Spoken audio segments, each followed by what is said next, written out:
grabbed a handful of stars and traveled across the water. And I made a visit to Mars, cause you got me on cloud nine. Nothing confines how high I'd climb for you. Yeah, what I'd provide for you. Yeah, swear I'm alive for you.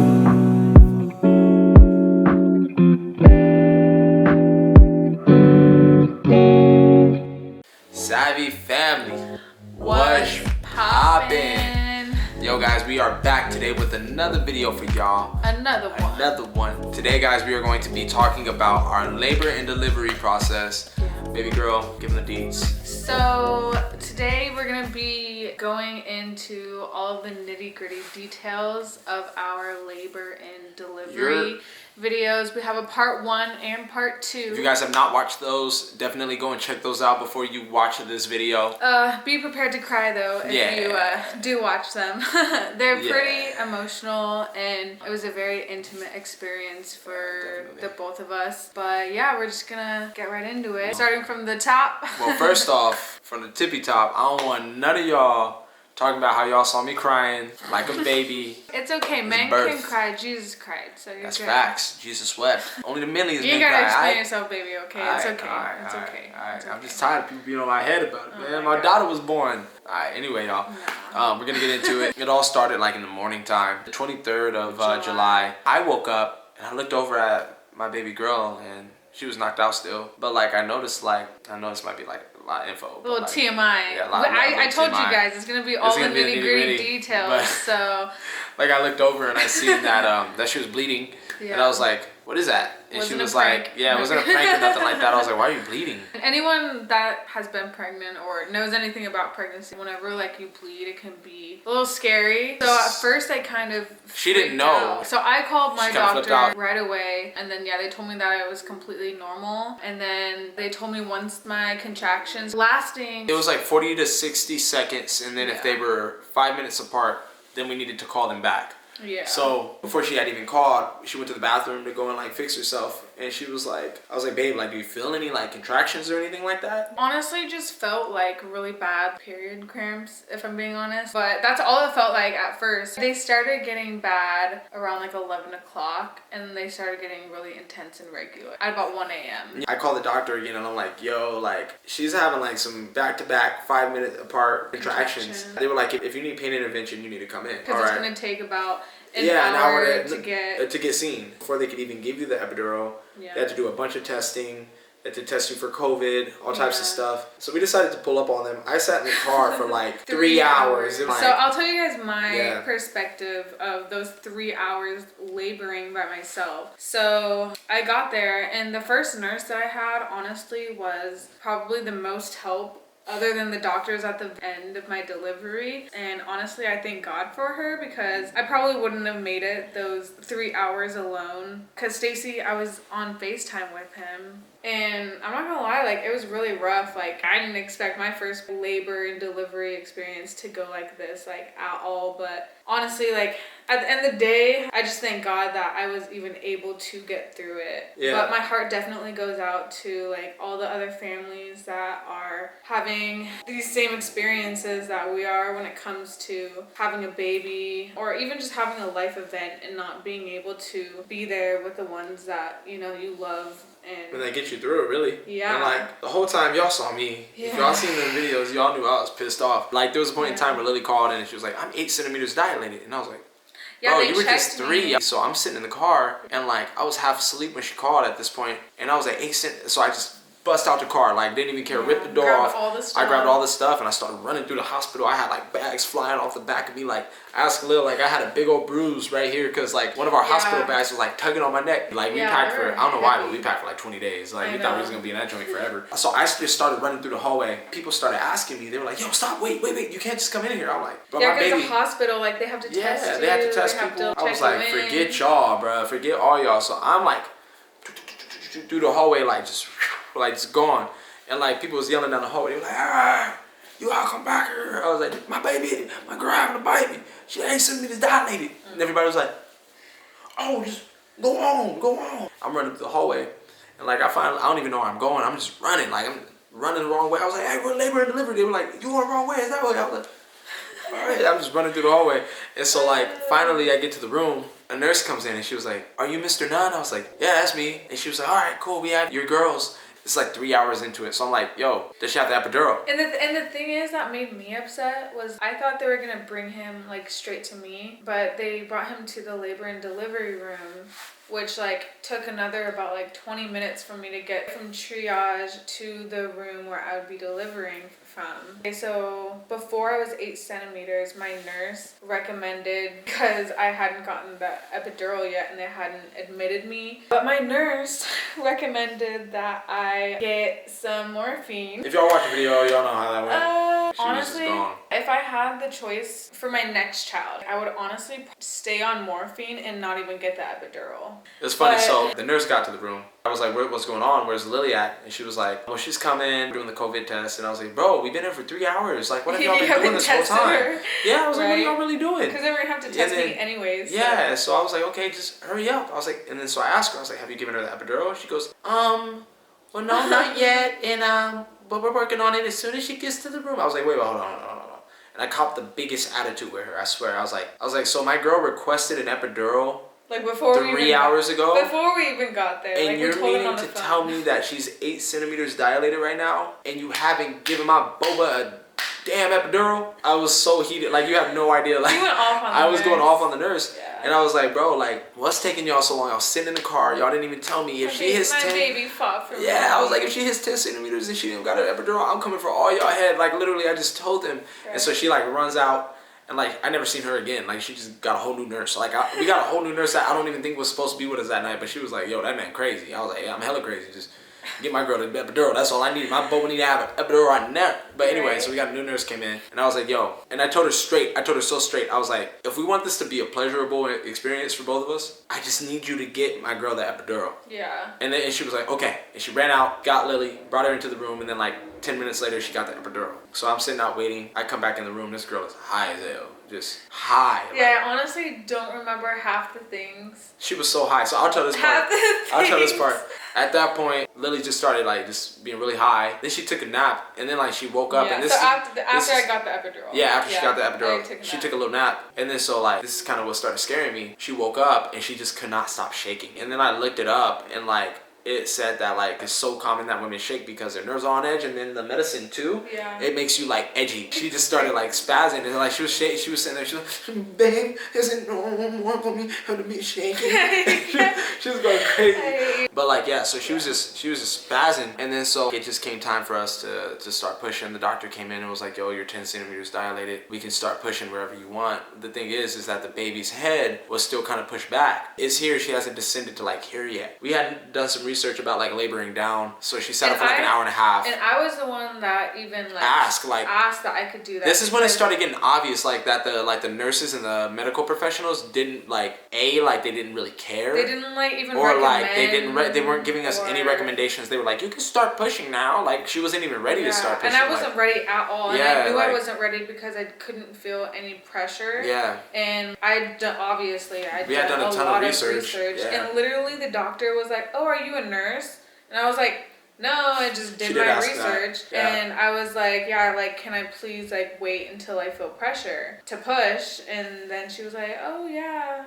And like even when I started pushing, like I still couldn't even. That's what I'm saying. An hour and a half goes by. Yeah. And she doesn't even feel pressure yet. And they were like, okay, it's time to start pushing. And like this is a disclaimer right now. Like this is a disclaimer. Like with everything we're about to say going forward, like this is no shot toward any of you guys. It was just like situational. Like it was just pertaining to our specific situation. Like experience. Yeah. Like so right before we start pushing, they come in, they break Lily's water. Lily labors down for about an hour and a half. Nurse comes in. She says, okay, are you ready to push? You ready to push? Lily's like, yeah, I'm ready to push. Nurse comes in. She's like, 1, 2.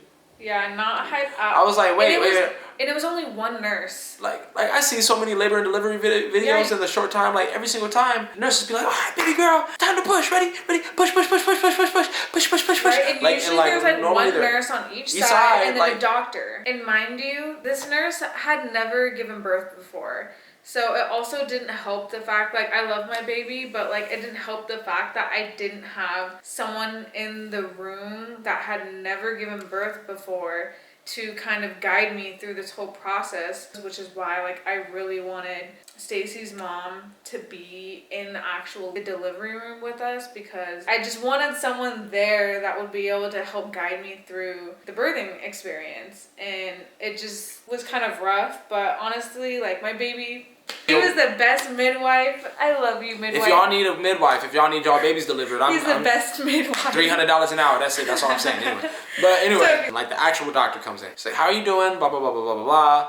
Lily's like, "Yo, I've been pushing for 2.5 hours." She was like, "All right, let's take a look at you." She's like, "Well, give me a push." And she goes, "Well, you're a good pusher. Like the baby's moving forward, but then she sucks back in every time you stop pushing. So like we just keep doing that." She was like, "Just keep pushing. We'll see how it goes." 2 more hours pass. At this point, we're 4 hours deep. Lily's just been pushing. She's exhausted. And the thing is, like, the technique that this lady was using, like, she literally told me, like, not to make a facial expression. Yeah, she was like, "Push, but don't put it in your face." Yeah, and I literally was like how can trying you even, to push like this. How can you even trying push to push without a baby out, pushing? Like this. Yeah. I've literally, and I'm sorry, taken shits, like, with the facial expression. Like, I don't understand how she expected me to push a whole baby out. Oh, and so before even that happens, the nurse comes in when Lily was taking a nap. She took kind of like a little break in between the pushing, and she was doing something, and she snapped Lily's epidural. She tried to readjust my body, but like I literally was like a brick. But she didn't ask for any help. She was trying to do it herself. Yeah. So this other lady had to come in and try to like clean it and put it back in, because you can get infected that way. Time goes by, 4 hours of pushing comes. Lily starts not feeling good. They take her temperature. Lily has a temperature of like 102, and like her epidural is starting to wear off at this point because the cord has snapped, and even though they had fixed it. It was after about 2.5 hours of pushing that it wore off. So Lily's going through the worst pain possible. Like there's a contraction meter, and like normally like the contractions on the grid will go up and they'll go down, and then they'll be like that, and they'll go up and down. Lily's were literally like flat across, and there was like no time in between. They were just all the way at the top. I could feel. So I knew she was in excruciating pain. Everything. Like it was saying her contractions were the strongest a contraction could get on that monitor. The baby's heart rate at this point was going crazy. It was like 206 something, and they were like, "Yo, your baby's stressing out, like this is getting really bad. At this point we need to do a C-section or a vacuum." I asked, I'm like, "So what are the chances of the baby coming out if we continue to push like this?" And she goes, never answers my question, just looks at me and like bats her eyes back and forth. And she was like, "Well, I would really encourage you guys to do a C-section or the vacuum." And I was like, "Okay, so what's the vacuum?" And she was like, "Yo, we put a vacuum on the baby's head." Yeah, literally like a suction on the head. And we pull the baby out while Lily's pushing. Yeah. We were like, "Yo, are there any risk?" And she was like, "Well, it can cause bleeding under the scalp." Like she didn't even tell us that at first. We had to pry, and then she was like, "Oh yeah, it can cause brain damage." Like, first off, that's something you should tell us. Right. And then they were like, "Yeah, C-section at this point is really dangerous because the baby's already like halfway descended. Yeah. So like and we have to cut you." To cut. And then try to go down and bring the baby out. back up through it. And so like that could be really dangerous for the baby. They could end up killing the baby, especially if like the cord was wrapped around her neck, which it was. Yeah. Which they didn't tell us. Which they didn't tell us until after the baby came out. Yeah. And then also. Till we were in the recovery room. Also, it's really dangerous for Lily to have a C-section at that point. Because you're going past a lot more organs and stuff. Yeah, it could have caused like a bunch of internal bleeding. Yeah. So at that point, we just weren't having it, and I was like, "Nah, like, what are the chances of us pushing the baby out?" And she just walked off, and she was like, "Well, I'll just give you guys time to think about it." So like at this point, Lil, like, she was in excruciating pain, and like I'm literally like watching her just like lay there in pain. At this point, like, I was in fear that I could lose both of my baby girls. And, like, as a man that can't do anything, like, you just feel so helpless. I felt like breaking down. My girl was breaking down right in front of me. I have a mask on because of, you know, the whole COVID precautions and everything. But, like, at this point, like, my mouth was, like, shivering because, like, I was just so, like, I was so worried. And I was about to break down. And my eyes, like, started watering. I remember, like, at the beginning of all of this, like, God had showed me, like, I had heard from him that, like, Lily was going to have a healthy vaginal birth. And we weren't going to need a C-section or anything like that, and the baby was gonna come out fine, perfect, all that. And Lily said she kind of had like that same inclination that she wasn't gonna have like an uncomplicated birth. Like a complicated birth. Yeah. So like I just started thinking about that, and like I've been in so many positions to where like faith is the only thing that gets me through, because like literally God doesn't lie, you know. So like I just kept telling myself that, and I started praying, and I was like, God, what's going on? The first thing that popped into my mind was like our friends and our family. Yeah. And like we had just gotten a card that came in the room, and it said, "Yo, girl, pop that baby out." Yeah, literally like, while I was pushing. While she was pushing. While Stacey was holding my legs. Yeah. At this point, by the way, I'm the only one in the room. Like the nurses had left too. Like when the doctors left and were like, "We'll give you time," the nurses left too. And like they were, like before that, they were cussing at each other and arguing because one of them needed to go on break. It was and like so it was unprofessional. It was hectic. It was stressful. And we were like, "Yo, this is terrible." And so it was honestly so And then we had this one dude walk in the room, and he was like, I know this might be a bad time, but what do you guys want for breakfast tomorrow morning? I was like, oh my God. homie, if you don't bounce up out of here. Oh my God. I was like, bro, are you smoking that stuff? You must be smoking that stuff, bro. He came he came in the room while Lily was like, oh, like she was like dying. Like, her eyes were rolling back. Crying. And like he was like, my face was literally, I was like, literally swollen because of how much I was crying and pushing and how much pressure was in my face. I was like, bro, did you just ask if we wanted waffles or French toast? And I bro, said, we don't even know if she's gonna make it out of here to eat. Like, you over here talking about waffles or French toast, bro? And I said waffles. Yeah, she did.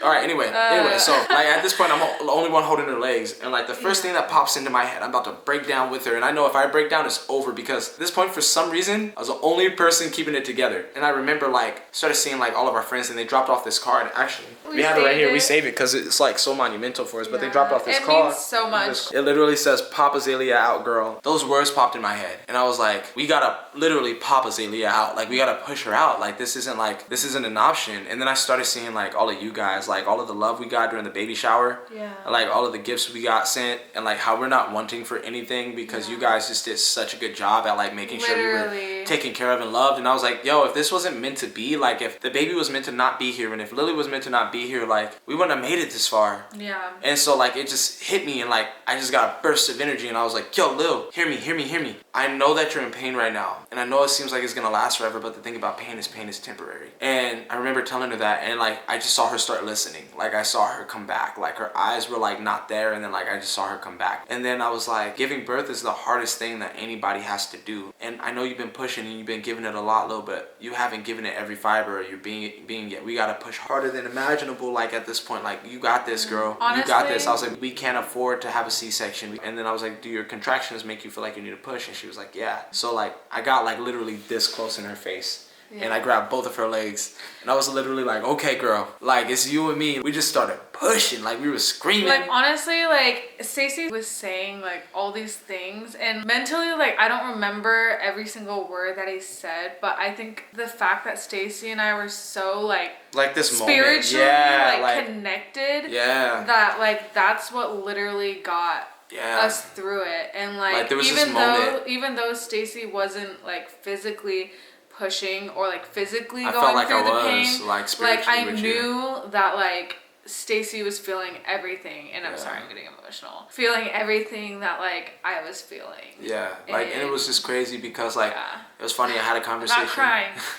Okay. I had a conversation with my dad and my mom prior, and my mom was like, "It's funny because men don't feel nothing," and I was like, "Mom, like, if you only knew like what it feels like to watch your significant other go through that type of pain, it was just kind of wild." And so like we got to that point, something just shifted, like we connected like spiritually. It wasn't even like we were there on the physical plane anymore, and like I literally like got right in Lily's face, and I was like, baby, push, ready? 1, 2, and I'm like screaming in her face, like counting loud. Everything about Lily changed. Like she made this face I had never seen on her before. Like she looked like a completely different person. Like I don't know who that was, but like literally like she was like, that was like God's strength, and like going her eyes through were my like, body. Like she just turned into like a savage, and like she was going hard, like pushing hard, and I could tell like she was pushing like on a different level. I think it was what crazy. clicked in my head was what he was saying, like it wasn't an option for us to do the C-section or do the vacuum. So they come back in and they see us like going hard, and they're like, why are they even doing this? Didn't we just tell them it was pointless? And then one of the doctors was like, well, let me go down there and check and see what's going on. New doctor, she comes in,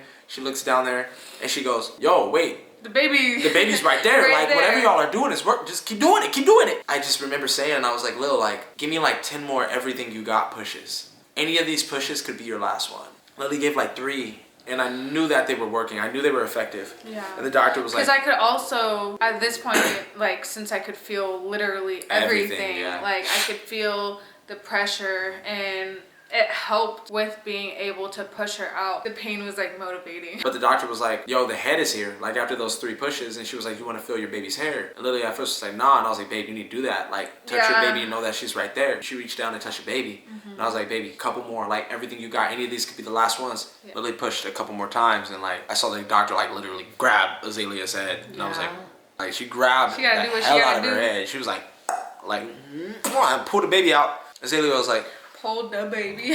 she was looking around. She was like, eyes wide open, like a grown woman did. And then she was like, oh, it's bright. And then she started crying. And then I was like, yo. And it was bad because like the way like I was holding Lily, like everything happened so fast. So I didn't have time to let like the actual midwives come in and like grab her legs. I'm so squeamish. Like I smell Rico's breath and I want to pass out. Like and I remember asking, I was like, Mom, does birthing have a smell? She was like, nah, baby, don't worry about that. Yo, I started smelling that smell and I was like, my body just started feeling faint. Like I started feeling like I was gonna pass out. They pulled the baby out and I saw all of it. Like I didn't mean to, but I was just so close. I saw all of it. Yeah, and I remember he was literally holding my legs. Yeah, I was holding her legs. So I like literally looked over at Lil. I was like, baby, I gotta go sit down. And she was like, she couldn't even talk. And like, I stopped being woozy, so I stood back up. They asked me if I wanted to cut the cord, and I got woozy again just thinking about it. I don't even know how I got through it, but like, I literally grabbed the scissors and I got it. I felt like I was gonna pass out again, so I went back to sit back down. And then they brought the baby over to Lily, and like, everybody just started crying. But like, that was really the story. And like, the one lesson that we want everybody to get out of us going through all of this is trust God, yo. Things that have been done because they were possible. Things seem impossible sometimes, but with God, everything is possible. Faith itself, like, I just feel like He designed the universe. Like, even if you don't believe in God, like, I feel like the universe was designed off of faith. And like, everything comes from faith. Like, Thomas Edison had to believe that the light bulb was gonna work. Like when he created the theory like of electricity or whatever the heck it's called for the light to even work, like he had to believe that his mathematics would work and result into lights. And now today you have lights everywhere, but like that's faith. Faith moves you. And that's really my thing is like, honestly guys, just always have faith. Just know that like with God all things are possible. And even when people tell you the opposite, if you know that God told you something, then believe it. You gotta hold on to it. That's the biggest thing. That's the only thing that got us through, like literally that whole entire time. And also God really showed the amount of love that we have on our side. We had so many people in our corner, even though like people couldn't be physically present. Just the support got us through. We just wanted to let you guys know with this video today, it's because of you guys, really. And when I said it's not a cliche in the last video, like it's truly not a cliche. You guys helped us get through. But for now, we'll introduce you to baby Zaylee for the first time. All right, everybody. This is Azalea Raylan Nunn. Can you look at the camera? Say hi. Hi. And she's so grown because she like say hi, baby. Holds her head up half the time. Alrighty, guys. Well, thank you guys so much for all of this support, all of the congratulations. If you guys sent us a message or gave us a call or anything, just know that we've literally seen every single message that's been sent. We've just been a little preoccupied with our time here. We just can't thank you guys enough. And just know that we are going to still be doing our $100 giveaway. It's coming to you guys soon. Sorry guys, we've just been tied up with this baby. This new parent stuff is a lot harder than they tell you when it comes to time management. But we got you guys. We got a lot of good stuff for you guys. Please just stay posted. Keep following the channel. Keep helping us grow, guys. If you're not already subscribed to our channel, don't forget to hit that subscribe button and turn on those post notifications, guys. Also give this video a nice big fat like for baby Zaylee here. But yeah guys, we're gonna catch you next time. Thank you guys so much for tuning in. Until next time guys, we love you. Don't forget to stay savvy.